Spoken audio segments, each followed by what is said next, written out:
Which teams are in danger of going from first to worst? We're exploring that right now.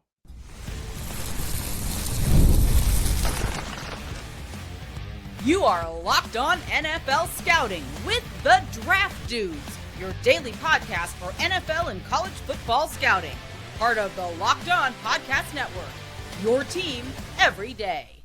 What's better than this? It's guys being dudes. I'm Joe Marino. He's Kyle Crabbs. On today's episode, we are considering the division winners from 2025 and trying to figure out which ones are most in danger of going from first to worst, just like the Detroit Lions did in 2024 to 2025, and the 49ers did 2023 to 2024, and the Bengals did 2022 to 2023. It happens, Kyle.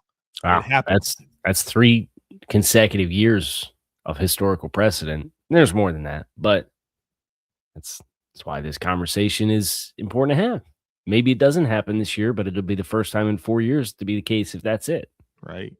And look at those teams that did it. The Lions were a dominant number 1 seed. They won 15 games. They go from first to worst. You have a Joe Burrow Bengals team that was in the Super Bowl, right? So it's nobody's above it, like life comes the at Chiefs you. and Ravens missed the playoffs last year, and if the Raiders weren't in the West, the Chiefs might have went first to worst with Patrick Mahomes. It can happen. So we're going to talk about the most likely candidates to do it, and we're going to start in the South. AFC and NFC. And kind of the leading contender here is nice ass there. We have a team that was 8-9 that won a division last year. Carolina Panthers. This is what we in the business call low hanging fruit. Yeah, to get us started here. I think there's just obviously plenty of questions. I mean, they lost 4 of their last 5 last year. They were 27th in scoring offense. They now have to play a first place schedule. They changed their offensive play caller this year. Offensive line questions already. They get hammered by injuries already. The Falcons probably save them, potentially. I think that's the interesting thing about all of these conversations is it's more of a conversation about, like, the worst to first we did yesterday was like, how good can this team be? The first to worst conversation is how, not just what would have to go wrong for this team, but what else still needs to go right for the other teams behind them to completely turn it upside down. Yeah, you need them both. So, yeah, I think we have some clear separation with our grading in this division that Tampa and New Orleans are the teams we like the most. The quarterback situation, like for Atlanta, it's Michael Penix grows up and now has a chance he's medically cleared now, is get a chance to work with the ones and earn that starting job and make a leap, right? So you need that to happen in addition to Carolina having their own regressions, and if they're continued to be walloped by injuries, and that's, I think, the storyline that we don't have to beat into the ground over the next 7 teams that we talk about, because injuries is probably a strong factor for all the teams that are in this position. You started to see them happen with Carolina already. Yeah. And that's why I think it's got to be part of their discussion, which is unfortunate. All right. The other side of the South conversation is the Jacksonville Jaguars, who went 13-4 and finished the season as maybe like the hottest team in football. What's their path? They were 6th in scoring offense, 8th in scoring defense, 11th in yards offensively and defensively.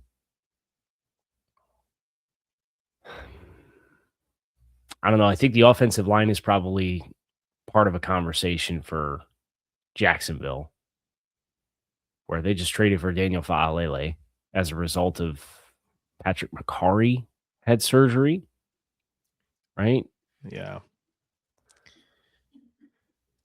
Run game. Anytime you're trading for Daniel Faalele, right? Right, yeah. And you got him from John Harbaugh, too. Like that, Harbs was his guy. So that was what made it even that Yeah. much more of a surprise. Yeah. But I think there's some questions with the run game with Travis Etienne having moved on in free agency to New Orleans, right? And so I think you have like this offensive line variance for outcome paired with the run game, and that's obviously such a big piece of what Jacksonville did last year. Etienne had 260 carries in the run game. So we're leaning on Tootin had 83 last year.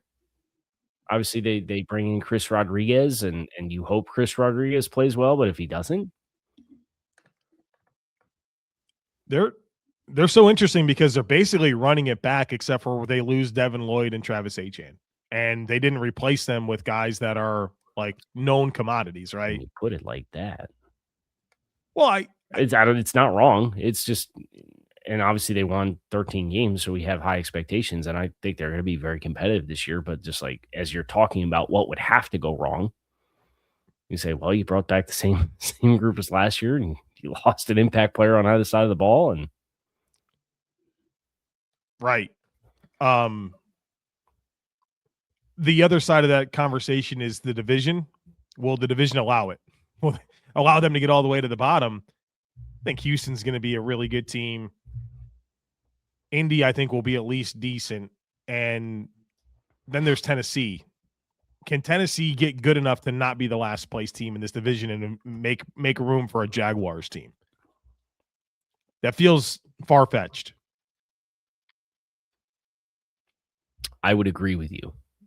And as we finish this exercise today and we talk about what teams are most and least likely, I would expect Jacksonville to be in the bottom half of the teams that we would consider most likely to go from first to worst. Yeah, I tend to agree. And I think one of the exciting things about Jacksonville, while they may not have had a ton of personnel additions, the coaching staff of Liam Cohen and Anthony Campanelli is, the faces of their offense and their defense. Those are young guys that had a lot of growth and success in year one. You kind of get excited about how they evolve and build on year two with a lot of continuity, right? I think that's kind of the other side of that as well. And I think there should be some urgency there in Jacksonville because from a coaching staff perspective, you have another year like you did last year. The folks are going to be coming for your people. Udinski and Campanelli got in. Udinski and Campanelli. Yeah. Yep. So get her done in Jacksonville. All right, we're going north and west on the other side of it. So folks, be sure to stick with us. Running a business shouldn't feel like you're trying to connect a bunch of systems that were never designed to work together. One app for accounting, another for inventory, another for sales, and somehow none of them talk to each other. That's where Odoo comes in. Odoo is an all-in-one business management software that brings every part of your business together in one powerful platform. From sales and accounting to inventory and marketing, everything works in one place, helping your team move faster, stay organized, and focus on growing the business instead of managing software.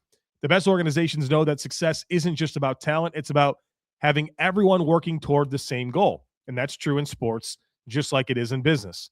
One thing that really stands out to me about the Bills is how they got everyone pulling in the same direction when drafting Josh Allen. It wasn't just one great player or coach. It was a coordinated effort across the entire organization that made it successful. Great organizations win because operations matter, and that's why you should get Odoo. Try it for free today at odoo.com/lockedon. That's odoo.com/lockedon.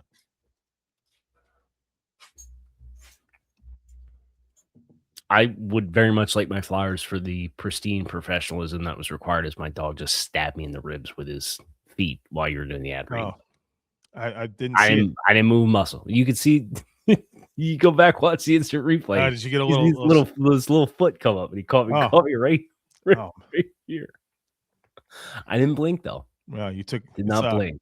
I took a punch from Mike Tyson. No, was it Mike Ditka? Is it Kicking and Screaming? Here I go with a pop culture reference. Never good. I took a punch from Hall of Fame coach Mike Ditka. I stumbled a little, but I did not go down. It's Kicking and Screaming. Will Ferrell.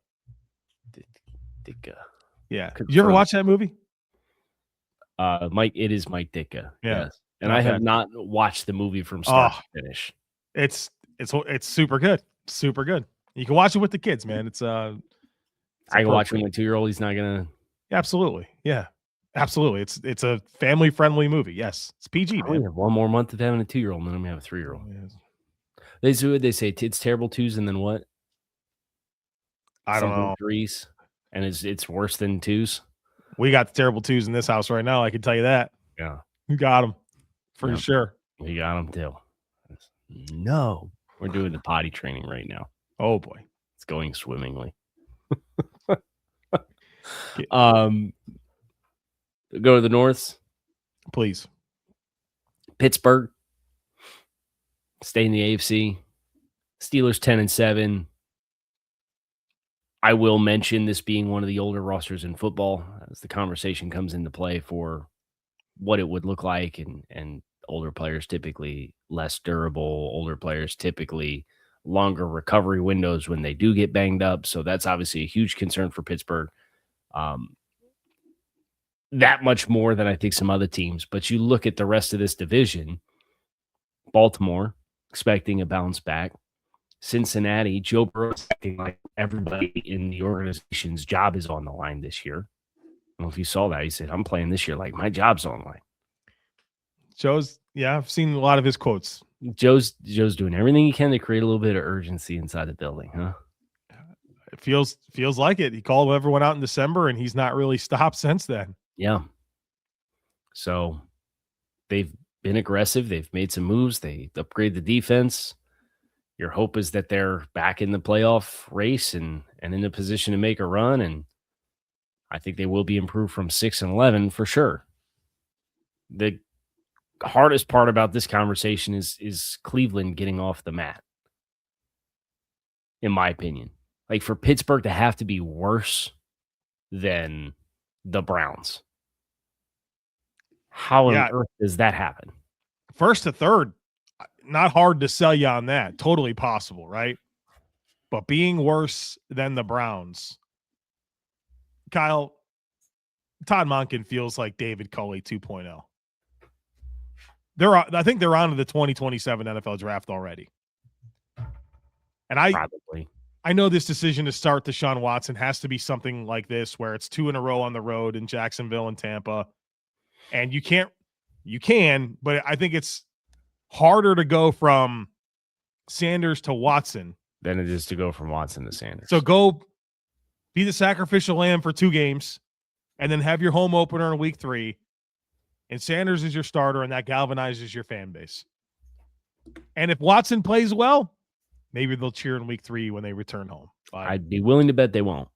If he plays well, if the Browns are 2-0 and Watson plays well, I would be willing to bet they don't. It's a pretty unprecedented situation between a fan base and a quarterback. I'll tell you what, 4-year fully guaranteed contracts. Probably not going to see a whole lot of them for top market quarterbacks. Dallas came real close, but that's because Dak had them between a rock and a hard place and something that's even harder than both. 4 years is an eternity in the NFL. Kyle, it feels like it's been about 100 years since he's been marinating there in Cleveland. Yep. I don't remember life without this. Not hardly played at all. How many pass attempts do you think Deshaun Watson has made as a member of the Cleveland Browns? Oh, I'm getting a calculator out for this. Here we go. Get your abacus. How many? 200 and 200 or 300, I guess. Okay, so he's done more than that. 557. Okay. All right. Season's worth. One season's worth. So Deshaun Watson, his earnings it was a 5-year deal. So that's part of the problem. This is a 5-year deal. So 5-2-30. It feels even longer. It feels like a 4-year deal. It feels like it's eternity. Well, it's because it's been a 5-year deal. I have to log in the spot track. Great. Can't find the page. I want to know how much he's earned year to date from the Browns for 500. So it was 230. That's how much money he's got in the contract. 230 million fully guaranteed minus the 46 million that he's owed this year is $184 million divided by 500. Was it 557? You know how many dollars per pass attempt Deshaun Watson has been paid as a member of the Cleveland Browns year to date?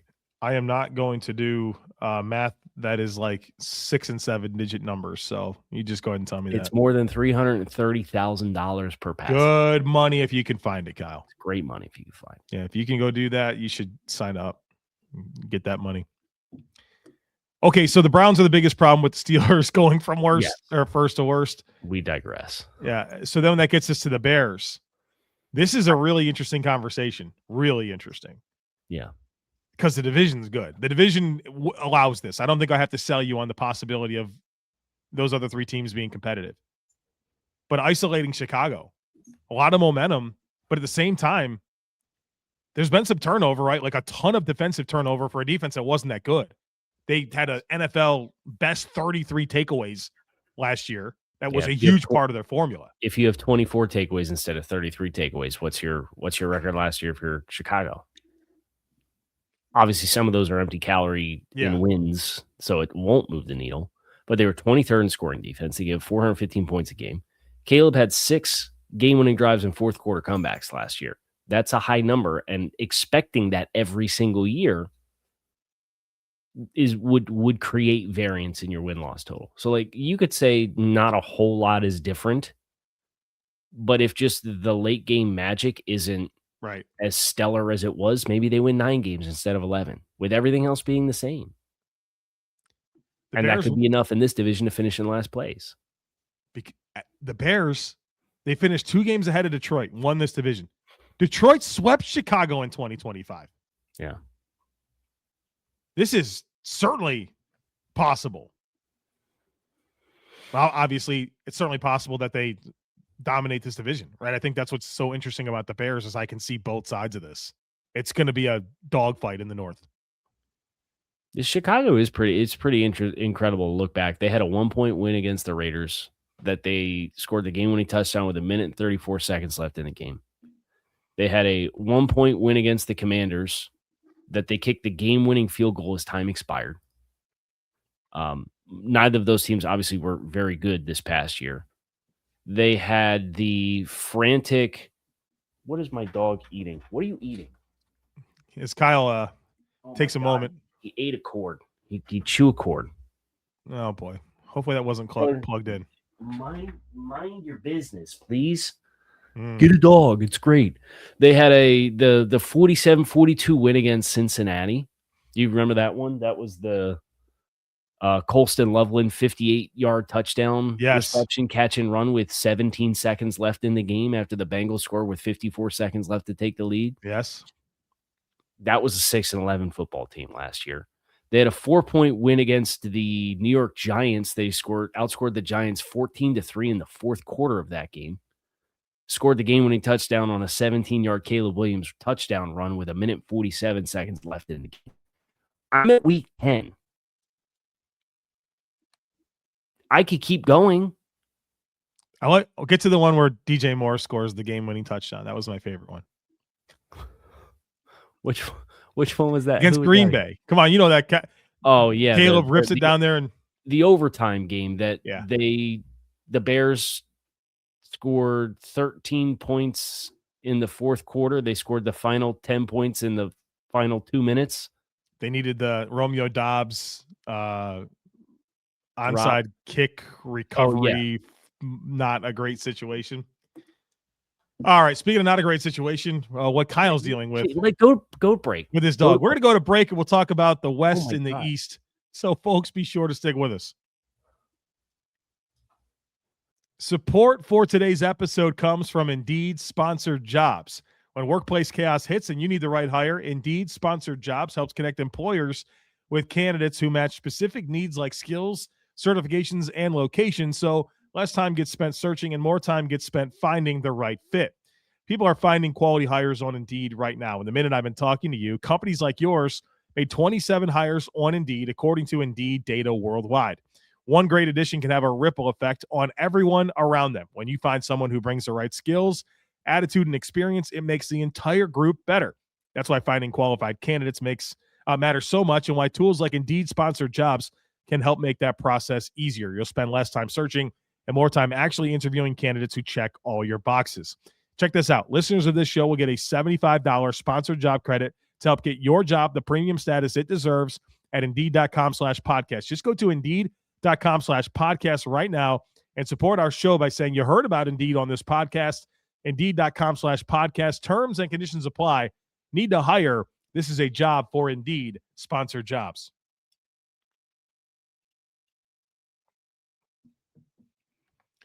All right, welcome back, everybody, including Kyle Crabbs and the third member of our show, Shula, the puppy. As Kyle is on mute, he's not allowed in here anymore. This is the last straw. This is his last pod. The first and last straw he will be on. Hey, he 2 good weeks in there. We didn't even know he was in there, and now he's getting real comfortable. He started getting the zoomies in the mornings and all that stuff. Oh no, yeah. So then the kids get up and then they go down and they sit in his crate instead of him. Oh, good. So that he can go zoomies around the living room and they're not gonna get run over. So chaos in the Crabbs household at 6 a.m. Yeah, it's great. So let's go to what we want to do, the Wests. Yeah, we got to go West and East here in this segment. NFC West. NFC West is the Seattle Seahawks, reigning Super Bowl champion. No. Yeah, I don't know that they're going to be like the greatest team ever. I think they're going to be really good, but they could finish in third place very easily. Sure. But we said Arizona, we thought had the worst chances to go from worst to first yesterday. Yeah. And then like Seattle's got a good backup quarterback and Drew Lock, all things considered, like grand scheme of things. Right. If you wanted to get into it, it's probably we lose Clint Kubiak, we lose Kenneth Walker, and I don't know, they lost like Boye Mafe. Yeah. They're going to be fine. The other West is the number Denver. 1 seed Denver Broncos. Sheesh. You lose Bo Nix. I saw what that situation looked like without him. Yeah, like you said earlier, we could do this, but assuming it's not catastrophic injuries,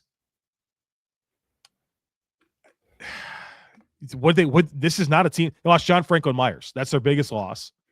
They didn't really replace him, but they had some depth with Malcolm Roach. They had Jalen Waddle. What, they swap out play callers, but Sean Payton's still there? Right. Tough sell. Yeah, and the Raiders are part of this equation. So, okay. East. New England Patriots, the AFC champions. Equally complicated because you have two teams that are perceived to be in the same tier as what we just got done bemoaning some divisions for having one team in the said tier. I think there's some dynamics, though, with New England. Like, their schedule is very, very difficult, which is very different than last year. I think their offensive line still needs to come together in some ways. And I don't think their defensive personnel is better. I think they're, especially with their edge rush situation, I don't know that swapping out Draymond Jones for Caleb on Chason is like going to move the needle for it to being an upgrade. And they lose Tonga, and they're counting on Corey Durden to step in there. So like maybe a little bit worse defensively in terms of personnel, but a lot better with the receiver situation. There's no question about that. I thought the most interesting thing that Vrabel said recently is he came straight out and said, we're not a very deep roster. We're not a very deep team. Jeez. So I'm paraphrasing. Is he protecting himself? Is that like I think it was their strategy for the preseason, who played in the preseason game. Okay. Like through that context. They just traded for Jalen Reed yesterday with they finally found a taker on the wide receiver trade market that they'd been looking for all offseason, it feels like, for Kayshon Boutte. Drake may have had a little chemistry with Kayshon Boutte on some of those vertical shots. He did. Yeah. He did. But again, to fall below the kind of where we perceive the Jets and Dolphins are going, yeah, it'd be tough. It'd be very tough. The Eagles. Here's Kyle Crabbs is going to tell you why this will happen right now. No, that's not true. I think it's more likely to happen than New England in the AFC East. Okay. I think the Giants have a chance to be a team with a new head coach that makes a bump. Washington obviously kind of poured some gasoline on the fire in year 3 with Dan Quinn. They have a sense of urgency. They get Jaden Daniels back healthy. I'm a big buyer in Dallas. Philadelphia transitionally going through some things. Their offensive line is another year older. They don't have Jeff Stoutland. They trade A.J. Brown. Jalen Hurts is kind of running out of guys before everybody just points the finger at him. Ooh. I'm not saying that Jalen has gone out of his way to deflect blame, but it's usually everybody's kind of got that person. Like every fan base has that guy, and it's this guy's fault. Yeah, it's this guy's fault, and then this guy leaves, and it's now it's that guy's fault. And like at some point, like enough other people were changed. Well, if the passing offense is not much more functional with this change that they made with this Sean Mannion transition and offensive coordinator, inevitably Philadelphia fans are going to go, it's Jalen Hurts. Defense is going to be good. Defense is going to be good. All of my concerns are offensively, and I think they're warranted. You talked about some of the age on the O-line, transition with Stoutland, A.J. Brown no longer here, counting on receivers that Jalen Hurts has never really worked with, and he only throws the ball to three guys anyways. And now it's a different landscape. I think he's going to stylistically have to play different. Does that go well? I'm nervous about it. Mm-hmm. Can their defense kind of carry them to being a team that is around 10 wins? I sort of feel like they're going to do that. You could tell me last place in this division had 7 wins, and I believe you. Doesn't feel like anyone's primed to be just awful. Right. Right. I agree with that. But I don't know. Is there a 12+ win team in this division? Probably not. I think if there is, it's Dallas. Yeah. You might feel like 11 wins gets done in this division this year. Mm-hmm. And last year, the division winners had 14, 11, 10, 11, 13, 8, 14, and 14 wins. It was very top heavy last year. Yeah. I think 11 wins can do it. All right. So you want to rank them? Got to. Before my dog bites any of the pieces of my chair off. It was just my office chair. There's like a thing in the back for, I don't know, it's like a electronically adjustable lumbar support thing or something like that. It doesn't work anymore, Kyle. It does not work anymore. That chair wasn't even plugged in, I guarantee it. It was not. Yeah, I've had a chair that had some features on it, had to be plugged in. It's like, it's just never going to be plugged in, so those features don't matter. It's a chair. Yeah, not going to work. Panthers are one. Most likely Panthers. The Panthers are most likely to go from first to worst. I've probably said that backwards a few times throughout this show. It's tough. Yeah, I have all the grace for you on that. The listeners, maybe not, but. So have you caught it? Have you noticed I haven't noticed it. Okay, great. Then I'm going to pretend that I didn't. I would Bears, Eagles. I would say Bears 2 because of the quality of the other 3 teams in the division. I'm with you. I would probably say Eagles or Steelers. Eagles and Steelers in any order you would like at 3 and 4. I'm going to go 3 for the Eagles and 4 for the Steelers because the Browns. Okay. Who's now 8? Let's get 8, the last one. Seattle. Okay. So now we got 3 spots. 5, 6, 7 for the Patriots, Jaguars, and Broncos.